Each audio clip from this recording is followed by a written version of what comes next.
Friends, a warm welcome to all of you on our YouTube channel techs tips. मैं आपका दोस्त ये प्रवीण सिंघल एक बार फिर से हाजिर हूँ आप सबके सामने एक नए सेक्शन, एक नए प्रोविजन के साथ। आज जो सेक्शन हम डिस्कस करेंगे वो है फ्रेंड्स 269SS और 269T। फ्रेंड्स ये सेक्शन बात करते हैं कि जब भी हम कोई लोन अमाउंट रिसीव करते हैं तो वो लोन अमाउंट हम कैश में कितने तक का रिसीव कर सकते हैं, या फिर जब हम कोई प्रॉपर्टी की ट्रांजेक्शन करते हैं तो उसके अगेंस्ट में हम जो एडवांस वगैरह रिसीव करते हैं तो उतना वो एडवांस का अमाउंट हम कैश में कितने तक का ले सकते हैं। और अगर हमने कोई लोन अमाउंट वगैरह ले लिया है, अगर हम उसको जब रिटर्न करते हैं, रीपेमेंट करते हैं उसकी, तो हम कितने तक का अमाउंट कैश में रीपे कर सकते हैं। ये सेक्शन इन्हीं के बारे में बात करते हैं। फ्रेंड्स आप ये सब अप्रिशिएट करेंगे। आज हमारी डेली रूटीन लाइफ में कभी ना कभी हमें ज़रूरत पड़ी जाती है लोन अमाउंट की, और अगर हम अपने फ्रेंड से, रिलेटिव से लोन अमाउंट वगैरह एक्सेप्ट करते हैं तो ये हमारे लिए जानना बहुत ज़्यादा ज़रूरी हो जाता है कि हम कितने तक का लोन कैश में ले सकते हैं। या जब भी हम कोई प्रॉपर्टी की ट्रांजेक्शन करते हैं तो हमारे लिए जानना बहुत ज़्यादा ज़रूरी है कि हम कितना एडवांस वगैरह कैश में ले सकते हैं। और जब हम लोन्स को रिपे करते हैं या हमें एडवांस वगैरह वापस करना पड़ता है कभी किसी भी सिचुएशन में, तो हम कितने तक का अमाउंट कैश में रिपे या रिटर्न कर सकते हैं। आज हम इसी को जानने की कोशिश करेंगे। फ्रेंड्स इन प्रोविजंस की पेनल्टी भी बहुत हैवी है, आज हम उन पेनल्टी को भी समझेंगे। तो मैं आपसे रिक्वेस्ट करूँगा कि आप हमारे साथ इस वीडियो में लास्ट तक बने रहिए।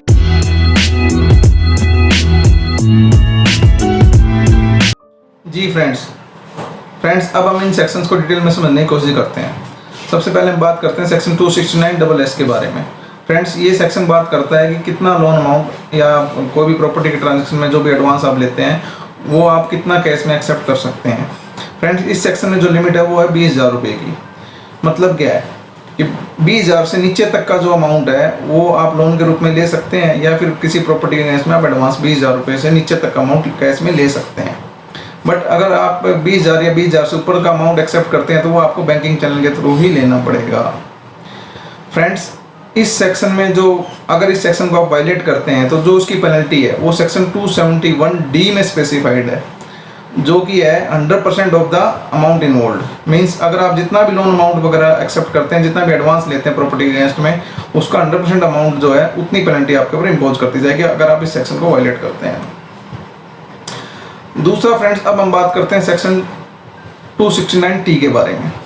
फ्रेंड्स ये सेक्शन बात करता है कि जब भी आपने कोई लोन अमाउंट एक्सेप्ट कर लिया है या फिर आपने किसी प्रॉपर्टी के अगेंस्ट में एडवांस वगैरह ले लिया है, तो उसको अगर आपको रीपे करना, जब आप उस लोन को रीपे करते हैं या फिर एडवांस को अगर आपको रिटर्न करना पड़ जाता है तो आप कितना अमाउंट कैश में रिटर्न कर सकते हैं, इसके बारे में ये सेक्शन बात करता है। तो फ्रेंड्स इस सेक्शन में भी जो लिमिट है वो 20,000 रुपये तक की ही है।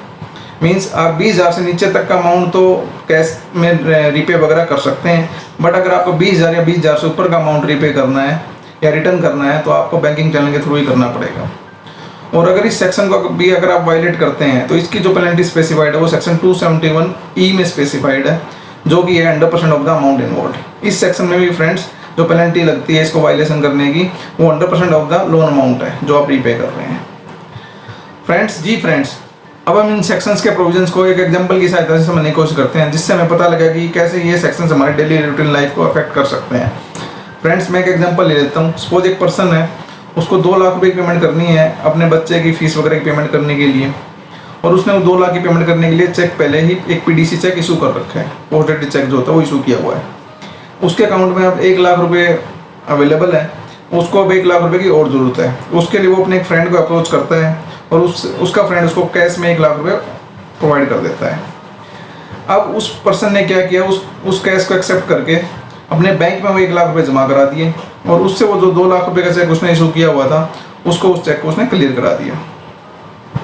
थोड़े दिन के बाद उसकी जो भी इनकम आई आगे से किसी रेंट के रूप में या सैलरी के रूप में, तो उस इनकम को उसने बैंक से विड्रॉ किया, और विड्रॉ करके उस अमाउंट को उसने रिटर्न कर दिया कैश के रूप में अपने फ्रेंड को। अब क्योंकि ये प्रोविजंस वगैरह की अगर क्लैरिटी ना होने की वजह से उसने कैश में लोन एक्सेप्ट किया और कैश में उसको रिपे कर दिया। अब सपोज उस पर्सन का केस स्क्रूटनी में आ जाता है, असेसमेंट में आ जाता है, और असेसमेंट में आते ही उसका जो असेसिंग ऑफिसर है उसने उनसे इस ट्रांजेक्शन की क्लैरिफिकेशन डिमांड की कि भाई आपने ये कैश आपके पास कहाँ से आया, और थोड़े दिन के बाद ये आपने ये विड्रॉ करके आपने ये अमाउंट जो रिपे भी कर दिया। तो इस ट्रांजैक्शन की उसने क्लैरिटी उससे डिमांड की। तो उसने उसको एक्सप्लेन किया कि ये मैंने अपने फ्रेंड से लिया था, ऐसे ऐसे रिक्वायरमेंट थी, बच्चे की फीस वगैरह पे करनी थी, रिक्वायरमेंट थी, मैंने फ्रेंड से एक्सेप्ट किया था। उसके बाद मैंने उसको, जब मेरे पास इनकम आ गई तो मैंने विड्रॉ करके उसको वापस रिटर्न कर दिया। ये transaction friends daily routine life में हो सकती है, बट क्योंकि ये सेक्शन इस ट्रांजैक्शन में हिट करता है, तो इस ट्रांजैक्शन में इस सेक्शन की कितनी बड़ी इंप्लीकेशन हो सकती है आप समझिए फ्रेंड्स। क्योंकि जब वो 1 लाख रुपए उसने कैश में एक्सेप्ट किए, तो सेक्शन 271D जो कि पेनल्टी बताता है कैश में लोन लेने के ऊपर 20,000 से ऊपर, तो इसमें 1 लाख रुपए की पेनल्टी तो सेक्शन 271D में लग सकती है। और जब उसने वो 1 लाख रुपए कैश में ही रीपे कर दिए, तो सेक्शन 271E में 1 लाख रुपए की पेनल्टी उसमें लग सकती है। मीन्स टोटल इस एग्जाम्पल के हिसाब से उसको टोटल 2 लाख रुपए की पेनल्टी इम्पोज हो सकती है। तो अब फ्रेंड्स आपको क्लियर हुआ होगा कि हमारी डेली रूटीन की लाइफ में इस सेक्शन का कितनी बड़ी इंपॉर्टेंस है और हमें कितनी हैवी तरीके से ये इम्पेक्ट कर सकता है। जी फ्रेंड्स, अब मैं इन सेक्शन से रिलेटेड आपसे 3 इंपॉर्टेंट पॉइंट शेयर करूँगा। सबसे पहले हम डिस्कस करते हैं कि अगर आप कोई बिजनेस पर्सन है और आपके जो बिजनेस की टैक्स ऑडिट वगैरह होती है, तो उस सिचुएशन में जो आपका टैक्स ऑडिटर है उसको इन 2 सेक्शंस के बारे में रिपोर्टिंग उसकी टैक्स ऑडिट रिपोर्ट में करनी होती है। टैक्स ऑडिट रिपोर्ट जो कि फॉर्म 3CD होता है फॉर्म फ्रेंड्स, उसका क्लोज 31 में ये सारी रिपोर्टिंग जाती है। दूसरा फ्रेंड्स, अगर मान लो आप कोई एग्रीकल्चरिस्ट हैं और आप किसी दूसरे एग्रीकल्चरिस्ट से लोन वगैरह एक्सेप्ट करते हैं और आप दोनों की कोई भी टैक्सेबल इनकम नहीं है, मीन्स आपकी केवल एग्रीकल्चर इनकम है, और आप एक दूसरे से लोन वगैरह की ट्रांजेक्शन करते हैं, तो उस सिचुएशन में जो सेक्शन 269 हमने डिस्कस किया है वो अप्लाई नहीं होता है। तीसरा फ्रेंड्स, अगर आपने कोई बैंक से लोन लिया है और उसका आप रीपेमेंट वगैरह कैश में करते हैं, तो उस सिचुएशन में भी सेक्शन 269T हमने जो रीपेमेंट के रिगार्डिंग डिस्कस किया है वो अप्लाई नहीं होता है। फ्रेंड्स, आशा करता हूँ आपको इन दोनों सेक्शंस के और जो इन दोनों सेक्शन के रिगार्डिंग जो पेनल्टी के प्रोविजंस हैं वो आपको क्लियर हुए होंगे। और मेरी आपको टिप यही रहेगी कि आप इस तरह की कैश ट्रांजेक्शन में इन्वॉल्व ना हो और आप जितना हो उसके बैंकिंग चैनल के थ्रू ही ट्रांजेक्शन करें, सो दैट आप इनकी पेनल्टीज वगैरह से हिट ना हो सकें। एट लास्ट फ्रेंड्स, मैं आपसे यही कहूँगा, अगर आपको हमारी वीडियोज़ अच्छी लगती हैं, यूज़फुल लगती हैं, तो आप हमारे चैनल को सब्सक्राइब भी कर सकते हैं, सो दैट आपको हमारी आने वाली वीडियोज़ का नोटिफिकेशन इमीडिएटली मिल जाए। और आप हमारी वीडियोज़ को अपने फ्रेंड्स, अपने रिलेटिव्स के साथ शेयर भी कर सकते हैं, so that they can also take the benefit of these videos. अपना कीमती समय देने के लिए धन्यवाद। Thank you very much.